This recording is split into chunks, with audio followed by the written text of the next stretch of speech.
Aditya graduation ceremony పూర్తి చేసుకొని America నుండి వచ్చే లోపల మరి ఏదో లేఖ లీక్ అయిందని చెప్పి గత 2-3 రోజులుగా చాలా హంగామా నడుస్తున్నట్టుగా తెలుస్తా ఉన్నవి. మరి ఈ సందర్భంగా నేను చెప్పదలుచుకున్నది ఒకటే, 2 వారాల క్రితం నేను గౌరవనీయులు పెద్దలు కేసీఆర్ గారికి ఒక లేఖ రాయడం జరిగింది.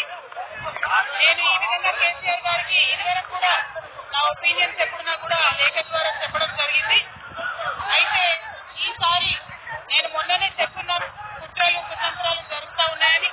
నేను చెప్పిన కొద్ది రోజుల్లోనే మరి నేను అంతర్గతంగా కేసీఆర్ గారికి రాసినటువంటి ఉత్తరం బహిర్గతం కావడం అన్నది, ఇది మరి ఏం జరుగుతుందో అన్నది పార్టీలో ఉన్నటువంటి మనందరం, తెలంగాణ ప్రజలందరూ కూడా ఆలోచించుకోవాల్సినటువంటి విషయం.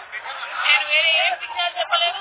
నేను కేవలం పార్టీలో ఉండేటటువంటి అన్ని స్థాయిలో ఉన్నటువంటి నాయకులందరూ అనుకుంటున్నటువంటి విషయాలు. దాదాపు సగం తెలంగాణ నేను ఈ సందర్భంగా ఈ మధ్యలో చేసినటువంటి సందర్భంలో తెలంగాణ ప్రజల